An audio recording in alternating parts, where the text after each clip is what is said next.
RSS पर, मोहन भागवत पर ban लगाया जाना चाहिए। इंडिया गठबंधन के नेताओं ने एक साथ एक मंच पर आकर के मोर्चा खोल दिया है और अब बीजेपी के लिए एक तरीके से बुरी खबर आ गई है। जो बीजेपी इंतजार कर रही थी इंडिया गठबंधन के टूटने का, वही बीजेपी अब मोहन भागवत के बयान के बाद में बैकफुट पर चली गई है और इंडिया गठबंधन के तमाम नेताओं ने मोहन भागवत के आजादी वाले बयान को लेकर के मोर्चा खोल दिया है। बीजेपी पूरी तरीके से फंसती हुई, घिरती हुई नजर आ रही है मोहन भागवत के बयान को लेकर के। और आज दिल्ली के अंदर ये तस्वीरें आप देखिए, दिल्ली के अंदर आज सड़कों पर मोहन भागवत पर, आरएसएस पर बैन लगाया जाए, इस बात को लेकर के प्रोटेस्ट हुआ। राष्ट्रपति द्रौपदी मुर्मू से बाकायदा इसको लेकर के गुहार लगाई गई है। राष्ट्रपति द्रौपदी मुर्मू से गुहार लगाई गई है कि वो आरएसएस पर बैन लगाए, और ये आरएसएस पर बैन पहले भी लगाया गया था, फिर से बैन लगाया जाए, ये मांग की गई है। तो इंडिया गठबंधन के अंदर आरएसएस के नाम पर, मोहन भागवत के नाम पर इस वक्त में जो बिखराव की स्थिति दिखाई देने लगी थी या आपस में कुछ बयान ऐसे आने लगे थे, वो तमाम नेताओं के बयान अब आरएसएस और मोहन भागवत को लेकर के बिल्कुल एक स्वर में आ रहे हैं। मैं आपको दिखाऊंगा, तेजस्वी यादव ने इस पर मोर्चा खोल दिया है। वो कह रहे हैं कि आरएसएस पहले बीजेपी की बात तो बताए, ये मुद्दों को भटकाने की काम ना करे।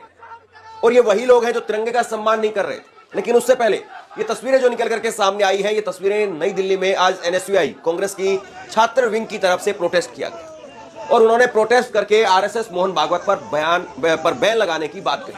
आरएसएस बैन करो, बैन करो, बैन करो, आरएसएस बैन करो, बैन करो, बैन करो, आरएसएस बैन करो, बैन करो, बैन करो, आरएसएस बैन करो, बैन करो, बैन करो, आरएसएस बैन करो। मुर्दाबाद, मुर्दाबाद, मुर्दाबाद, मुर्दाबाद, मोहन भागवत को गिरफ्तार करो, गिरफ्तार करो, गिरफ्तार करो, बैन करो, गिरफ्तार करो, गिरफ्तार करो, मोहन भागवत मुर्दाबाद, मुर्दाबाद, मुर्दाबाद। इस प्रोटेस्ट के बाद में एनएसयूआई के राष्ट्रीय अध्यक्ष वरुण चौधरी, उनकी तरफ से कहा गया कि मोहन भागवत के राष्ट्र विरोधी बयान पर तुरंत एफआईआर दर्ज कर गिरफ्तार किया जाना चाहिए। राहुल गांधी ने भी इससे पहले कहा था कि अगर किसी और दूसरे मुल्क में होते तो अब तक मोहन भागवत गिरफ्तार कर लिए जाते।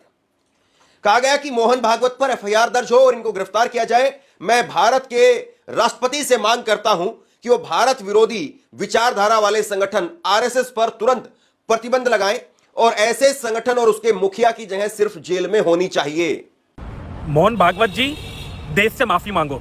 जिस तरीके से आपने देश का अपमान करा है, इस देश की आज़ादी की लड़ाई में अनेकों नौजवान साथियों ने, छात्रों ने, बुजुर्गों ने, हमारी माताओं बहनों ने अपनी कुर्बानियां दी हैं, अपने जीवन की कुर्बानियां दी हैं और अपने खून से इस देश के जो आज़ादी की लड़ाई को सींचा है। और देश के हमारे तमाम, महात्मा गांधी जी से लेकर तमाम हमारे देश के जो फ्रीडम फाइटर्स हैं, आज उनकी आत्मा को भी अपमान पहुंचा आपके इस बयान से। देश की आज़ादी 1947 में मिली थी, ये देश के हर एक नागरिक जानते हैं। आपने देश के नागरिक का और हमारे तिरंगे का अपमान करा है। आप देश से माफी मांगे और मैं देश की राष्ट्रपति जी से यह अनुरोध करना चाहता हूं कि तुरंत मोहन भागवत जी पर कार्रवाई होनी चाहिए और जो आरएसएस नाम की संस्था है, जिसने बार बार देश को तोड़ने का काम करा है, इस आरएसएस नाम की संस्था को तुरंत बैन करा जाए। ये वही संस्था है जिसने महिलाओं का अपमान बार बार करा है। ये वही संस्था है आज जिसके चीफ देश की जो आज़ादी की लड़ाई को, पूरी आज़ादी की लड़ाई को देश का इन्होंने अपमान करा है। तो मेरे देश की जो हमारी राष्ट्रपति जी हैं, उनसे भी अनुरोध है कि तुरंत आरएसएस पर बैन करा जाए और मोहन भागवत पर एक सख्त कार्रवाई करी जाए। देशद्रोही मोहन भागवत। दरअसल मोहन भागवत का बयान बीजेपी के लिए गले की फांस बन गया है। क्या कहा था मोहन भागवत ने, देखिए जरा। राम मंदिर प्राण प्रतिष्ठा के दिन मिली थी भारत को सच्ची आजादी। ये कमाल की बात है ना। मतलब आजादी में भी सच्चा, नकली, झूठा ऐसा कुछ होता है क्या? आजादी आजादी होती है। सच सिर्फ सच होता है। सच बड़ा या छोटा नहीं होता है। सच पतला या मोटा नहीं होता है। सच का मतलब सच होता है। और ऐसे ही आजादी जो है वो आजादी है। उसका मतलब ये नहीं है कि वो कंगना रनौत कहेगी 2014 में हुई। मतलब मोहन भागवत कंगना रनौत वाली लाइन पर आ गए। और ये 2014 में मिली या फिर प्राण प्रतिष्ठा के दिन पर मिली, तो वो आजादी क्या थी? जब देश के लाखों करोड़ों लोगों ने अपने जीवन की आहुति दी, तब जाकर के आजादी मिली। वो क्या था फिर? आरएसएस ठीक है 52 साल तक अपने मुख्यालय में तिरंगा नहीं फहरा पाया, लेकिन आजादी को तो आप इग्नोर नहीं कर सकते हैं। आजादी को तो आप इनकार नहीं कर सकते हैं। मतलब मोहन भागवत भी ये मानते हैं कि भाई आजादी अभी मिली है। वो अब मोदी का तो महिमा मंडन कर नहीं सकते थे, तो उन्होंने राम मंदिर से इसको जोड़ दिया और इस पर जोरदार तरीके से तेजस्वी यादव ने वार किया। तेजस्वी यादव ने इसको लेकर के क्या कहा है मैं आपको आगे बताता हूं। लेकिन आज कांग्रेस मुख्यालय के, नए कांग्रेस मुख्यालय के उद्घाटन पर राहुल गांधी ने जबरदस्त तीखा हमला बोला। उन्होंने कहा कि मोहन भागवत जो बोलते हैं वो बकवास अब सुनना बंद कर देना चाहिए। मोहन भागवत अगर किसी और दूसरे देश में होते तो उनको गिरफ्तार कर लिया जाता। Yesterday, in a speech, the chief of the RSS said that India never achieved independence in 1947. He said that true independence in India was achieved when the Ram Mandir was built. Mohan Bhagwat has the audacity to inform the nation every 2 or 3 days what he thinks about the independence movement, what he thinks about the constitution. In fact, what he has said yesterday is treason, because it is stating that the constitution is invalid, it is stating that everything, the fight against the British was invalid, and he has the audacity to say this publicly. In any other country, he would be arrested and tried. That is the fact, right? To say that India did not get independence in 1947 is an insult to every single Indian person.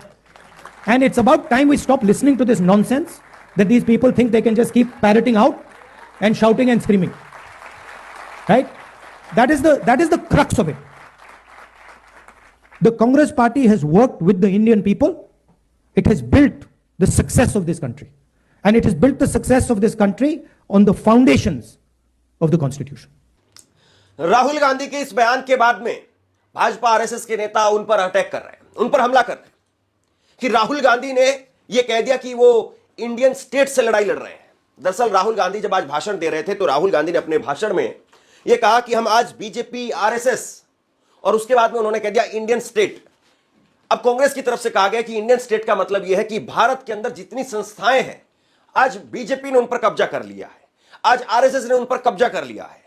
चुनाव आयोग हो या बाकी दूसरी और संस्थाएं हो, उसके अंदर आरएसएस बीजेपी ने अपने लोग डाल दिए हैं और वो अब मन मुताबिक काम नहीं कर रहे हैं। लेकिन बीजेपी राहुल गांधी के उस इंडियन स्टेट वाले वर्ड को लेकर के अब बीजेपी उन पर हमला बोल रही है। लेकिन सबसे बड़ा सवाल यह है कि क्या मोहन भागवत के द्वारा जो बात कही गई उसको बीजेपी मानेगी?